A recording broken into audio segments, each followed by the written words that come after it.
Bhubharati pilot project revenue సదస్సుల్లో భాగంగా శుక్రవారం సంగారెడ్డి జిల్లా కొండాపూర్ మండలం గుల్లపల్లిలో నిర్వహించిన సదస్సులో కలెక్టర్ క్రాంతి వల్లూరు పాల్గొన్నారు. సదస్సుకు హాజరైన రైతులతో భేటీ అయ్యి వారు ఎదుర్కొంటున్న భూ సంబంధిత సమస్యల గురించి అడిగి తెలుసుకున్నారు. రైతు గుర్తింపు కార్డుల రిజిస్ట్రేషన్ ప్రక్రియ, హెల్ప్ డెస్క్, దరఖాస్తుల స్వీకరణ కౌంటర్ వద్ద సదుపాయాలు, సిబ్బంది పనితీరును కలెక్టర్ పరిశీలన జరిపి అధికారులకు తగిన సూచనలు, సలహాలు చేశారు. రైతులు సమర్పించిన దరఖాస్తులో భూ సమస్యలను పేర్కొనే సమయంలో వాటిని క్షుణ్ణంగా పరిశీలిస్తూ ఆన్లైన్లో జాగ్రత్తగా ఎంట్రీలు చేయాలని, వివరాల నమోదులో తప్పిదాలకు ఆస్కారం కల్పించకూడదని, ఏవైనా సందేహాలు ఉంటే సంబంధిత రెవెన్యూ అధికారులను సంప్రదించి నివృత్తి చేసుకోవాలని డేటా ఎంట్రీ ఆపరేటర్లకు హితవు పలికారు. పైలట్ ప్రాజెక్ట్ కింద కొండాపూర్ మండలంలో రెవెన్యూ సదస్సుల్లో వచ్చే దరఖాస్తులను పరిష్కరించిన మీదట జిల్లాలోని మిగతా మండలాల్లో రెవెన్యూ గ్రామాల వారీగా సదస్సులు నిర్వహిస్తామని పేర్కొన్నారు. అంతకుముందు కొండాపూర్ మండలం తహసీల్దార్ కార్యాలయంలో ఆకస్మిక తనిఖీలు చేశారు. రెవెన్యూ సదస్సులలో వచ్చిన దరఖాస్తుల ఆన్లైన్ నమోదు ప్రక్రియను పరిశీలించారు. ఈ సదస్సులో ఆర్డీఓ రవీందర్ రెడ్డి, రెవెన్యూ అధికారులు, సిబ్బంది పాల్గొన్నారు.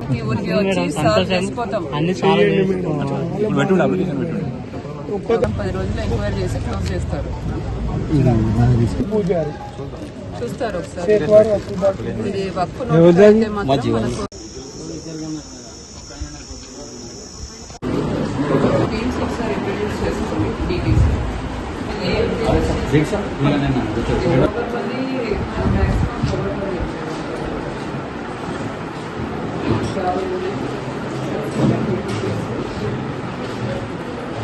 అదర్స్ అని రాస్తారు కదా, ఏంటి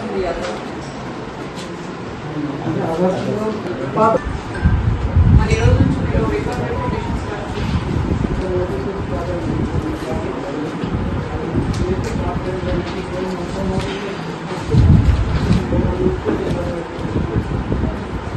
ఇప్పుడు దోగల్పల్లిలో ఎన్ని హౌసెస్ వెరిఫికేషన్ కూడా స్టార్ట్ చేసుకోవాలి.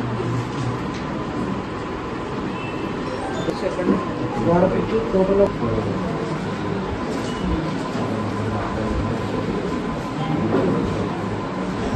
ఉన్నాయి కానీ ఆన్లైన్ చేసుకోలేదు వాళ్ళు. ఇది ఎట్లా చెక్ చేశారు?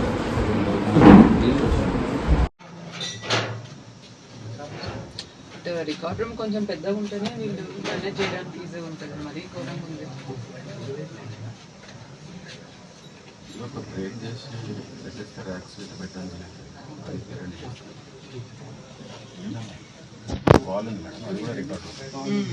కొన్ని ర్యాక్స్ పెడితే ఇంకెక్కువ మనం అవసరం లేదు.